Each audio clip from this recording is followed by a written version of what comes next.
అందరికీ నమస్తే, welcome to my kitchen, టీ ఆనస్ కిచెన్ తెలుగు. ఈరోజు రెసిపీ చికెన్ ఫ్రై తయారు చేసే విధానం షేర్ చేస్తున్నానండి. చాలా సింపుల్, టేస్ట్గా ఉంటుంది. ఈ విధంగా తయారు చేసుకోండి, చాలా బాగుంటుంది. నాకు కొద్దిగా ఉంది, దీంతో ఈరోజు చికెన్ ఫ్రై చూపిస్తాను. బాగా సాల్ట్ వాటర్తో క్లీన్ చేసుకోవాలి. ఒక 3-4 టైమ్స్ వరకు కూడా క్లీన్ చేసి పెట్టుకున్న చికెన్ అండి. 1/2 టేబుల్ స్పూన్ సాల్ట్ యాడ్ చేస్తున్నాను, 2 టేబుల్ స్పూన్ కారం, 1/4 టేబుల్ స్పూన్ పసుపు, నిమ్మకాయ బద్ద ఒక 1/2 తీసుకున్నాను. ఈ 1/2 అంతా కూడా పిండేస్తున్నాను. ఒక 1 టేబుల్ స్పూన్ కొత్తిమీర, ఒక 2 రెమ్మలు కరివేపాకు అండి, చిన్న చిన్న పీసెస్ కట్ చేసి వేస్తున్నాను.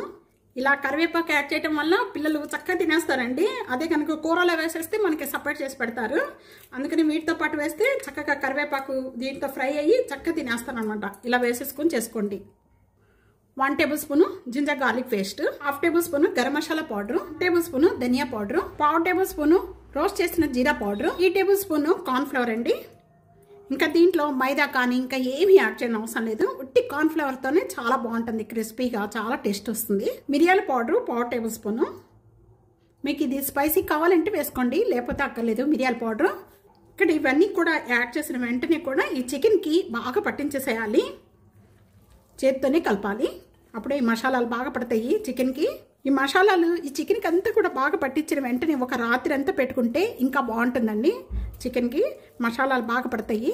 ఇంకా టైం కనుక మీకు లేకపోతే 1 అవర్ అన్నా 1/2 అవర్ అన్నా ఇలా కలిపేసేసి మసాలాలు సైడ్ పెట్టేసుకొని అప్పుడు ఫ్రై చేసుకోండి. బాగా కాయిపోయింది. కాయిపోయిన వెంటనే కూడా మీడియం ఫ్లేమ్లో పెట్టేసేసుకొని స్టవ్ అనేది వేయించుకోవాలి.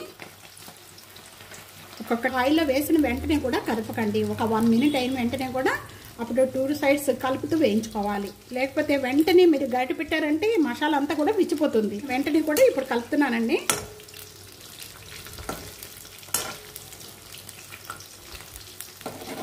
ఇక్కడ మనం మీడియం ఫ్లేమ్లో పెట్టుకొని వేయించుకోవడం వల్ల చక్కగా లోపల కూడా బాగా వేగుతాయి. అదే కనుక హై ఫ్లేమ్లో పెట్టారనుకోండి పైన కలర్ అనేది చేంజ్ అవుతుంది, కానీ లోపల పచ్చిగా ఉంటుంది చికెన్ అంతా కూడా.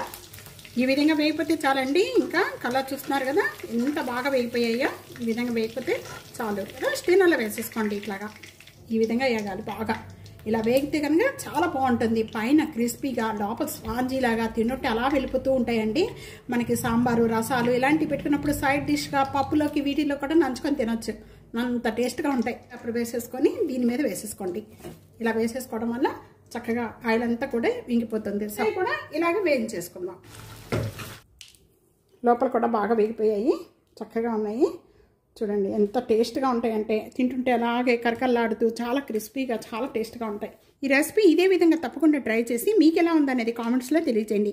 వీడియో నచ్చితే కనుక ఫ్యామిలీకి, ఫ్రెండ్స్కి video share and like, comment, subscribe చేసుకోవడం అస్సలు మర్చిపోదు. Thank you for watching. Next వీడియోలో మళ్ళీ కలుద్దాం. అంతవరకు సెలవు, బాయ్.